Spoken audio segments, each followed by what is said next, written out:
Dans le cœur du désert infini, là où les dunes de sable doré s'étendent à perte de vue, Dany marchait seul, les traces de ses pas étant les seules marques d'une vie dans ce monde aride, dépourvu de toute autre forme de vie.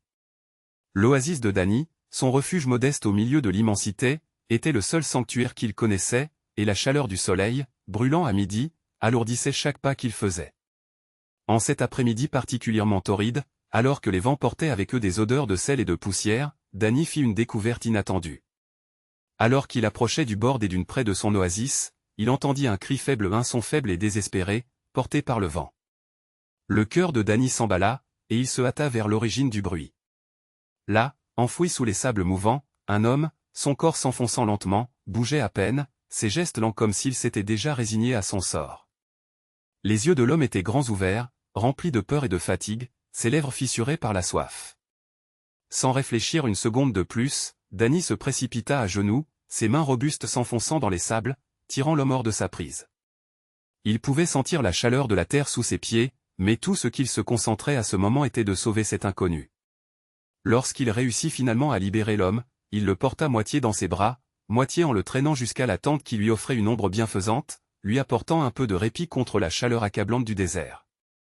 L'homme, bien que faible et désorienté, but goulûment l'eau que Dany lui tendait, son gosier sec rendant presque impossible de parler. Mais après quelques instants, lorsqu'il commença à reprendre un peu de force, il regarda Dany avec reconnaissance et commença à parler, sa voix tremblant sous le poids de son histoire.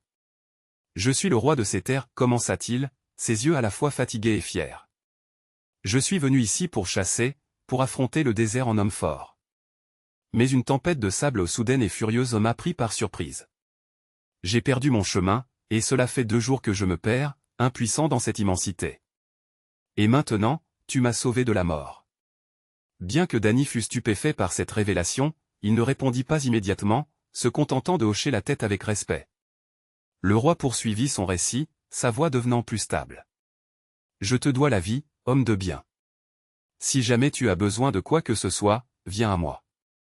Va à mon palais dans la ville, et je veillerai à ce que tes besoins soient satisfaits. » Les paroles du roi, pleines de sincérité et de promesses, résonnèrent dans le cœur de Dany.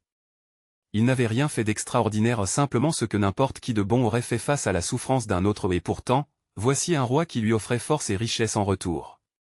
Les années passèrent, et les saisons changeaient comme elles le faisaient toujours. La terre fertile qu'entretenait Dany se retourna contre lui.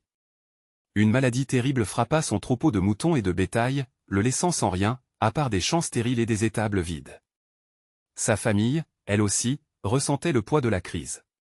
Sa femme, qui avait toujours été son pilier, voyait la désolation croissante dans les yeux de Dany, et dans les heures calmes de la nuit, elle l'encouragea à prendre une décision qu'il savait difficile. « Va voir le roi, dit-elle, sa voix à la fois pleine d'espoir et de tristesse. Il t'a déjà offert son aide. Peut-être peut-il nous aider maintenant. S'il peut nous donner de l'argent pour acheter du bétail, peut-être pourrons-nous survivre. » Dany, déchiré entre sa fierté et son désespoir, prit plusieurs heures pour y réfléchir. Finalement, il se résigna et se mit en route vers le palais du roi, entreprenant de nouveau ce voyage à travers le désert cruel. Ses pas étaient lents, alourdis par la lourdeur du doute, mais il savait qu'il n'y avait pas d'autre choix. Lorsqu'il arriva au palais, au lever du jour, une étrange atmosphère de tension l'accueillit. Les colonnes de marbre imposantes, qui avaient autrefois symbolisé la richesse et le pouvoir, semblaient froides, et leur beauté était assombrie par une certaine gravité. Les courtisans et les gardes murmuraient entre eux d'un ton bas, leurs regards nerveux se dirigeant vers les chambres du roi. Dany entra dans le palais et reçut un accueil froid. C'était l'anniversaire de la mort du fils du roi, une tragédie qui plongeait le souverain dans une douleur profonde depuis de nombreuses années. Dans son chagrin, le roi avait fait une promesse, ce jour-là, il tuerait la première personne à entrer dans le palais. C'était une manière cruelle de rendre hommage à son deuil, un moyen de canaliser sa douleur en quelque chose de tangible, quelque chose qu'il pouvait contrôler. Pendant de nombreuses années, personne n'avait osé défier ce rituel. Lorsque Dany entra dans la salle du trône, le roi le regarda, ses yeux chargés de douleur. Un instant, le roi hésita, son esprit partagé entre le souvenir de l'homme qu'il avait sauvé dans le désert et l'obligation de tenir sa promesse. Mais le serment était une force implacable, et le roi ne pouvait pas y échapper. « Dany, dit le roi, d'une voix basse, je me souviens de toi. Tu m'as sauvé dans le désert. Mais aujourd'hui, je dois te tuer, comme je l'ai promis. tu es le premier à entrer ce jour-là. Dany se tint debout devant lui, sans fléchir, bien que son cœur battît la chamade.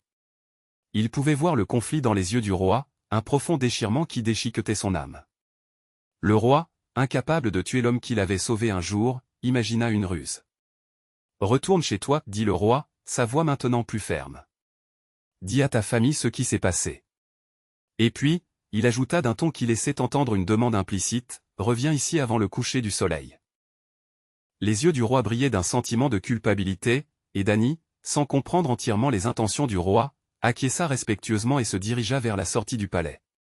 Le voyage de retour fut long, et lorsque Dany arriva près de sa femme, son cœur était lourd. Il lui rapporta le message du roi, et des larmes coulèrent de ses yeux à l'entente de cette nouvelle. Elle se blâmait de l'avoir poussé à se rendre au palais, pensant que sa situation désastreuse était la cause de ce malheur. Mais Dany, avec sagesse, la consola. « Ne te blâme pas, ma chère, dit-il, sa voix tranquille et pleine de sagesse. Personne ne peut échapper à son destin. Nous ne sommes que des voyageurs sur un chemin tracé pour nous. » Alors que le soleil commençait à se coucher, en voyant une lumière dorée à travers le désert, le roi se tenait debout à l'extérieur de son palais, attendant le retour de Dany. Son cœur, alourdi de remords, aspirait à la rédemption. Les préparatifs pour l'exécution étaient faits, les gardes étaient en position, leurs épées brillantes dans la lumière déclinante. L'esprit du roi était envahi de tristesse, et il espérait que ce jour serait la fin de ces rituels cruels. Mais lorsque le soleil disparut sous l'horizon, Dany apparut, courant vers le palais. Le cœur du roi bondit dans sa poitrine, et à cet instant, une larme roula sur sa joue, la première depuis de nombreuses années. Dany était revenu. « Je suis désolé pour mon retard, Majesté, dit Dany, haletant mais déterminé. Je ne pouvais pas quitter ma famille sans leur dire la vérité d'abord. » Le roi éclata en sanglots et s'effondra sur son trône. Il pleurait, réalisant l'ampleur de son erreur. Pendant des années, il avait tué des innocents dans son deuil, et maintenant il comprenait sa faute. Il regarda ses courtisans et ses gardes, et ses paroles résonnèrent profondément. « Ça suffit, dit-il, et sa voix portait une sincérité qu'il n'avait jamais connue auparavant. Ce jour ne se reproduira plus. J'ai fait du tort à trop de gens, et je ne reviendrai pas à ce rituel. » Dans un élan de transformation, le roi ordonna que Dany reçoive une grande fortune de l'or, du bétail et des chameaux pour qu'il puisse repartir avec des cadeaux dignes d'un roi. Les serviteurs du roi aidèrent Dany à charger ses présents, s'assurant qu'il et sa famille ne manqueraient de rien. Alors que Dany quittait le palais, un homme désormais riche et sage, les vents du désert soufflaient autour de lui. Ils portaient avec eux un message, vieux et éternel comme le sable lui-même, que même dans les endroits les plus rudes et dans les moments les plus sombres, la rédemption et le destin trouveront toujours un moyen.